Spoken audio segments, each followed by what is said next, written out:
ఆ స్థలములో దేవుడు అతన్ని ఎలా ఆశీర్వదించాడో చూద్దాం.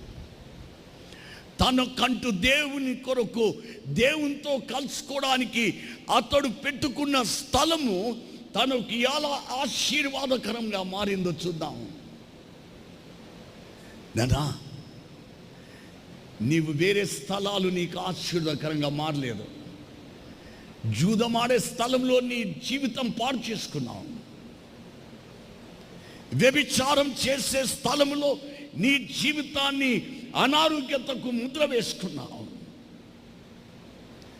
త్రాగుడు స్థలములో నీవు ఒక దరిద్రుడుగా మారిపోయావు. చెల్లి, కొన్ని స్థలాలలో నీ జీవితాన్ని పాడు చేసేసుకున్నావు. విలువలేని జీవితంగా మార్చేసుకున్నావు. కానీ సొలొమోను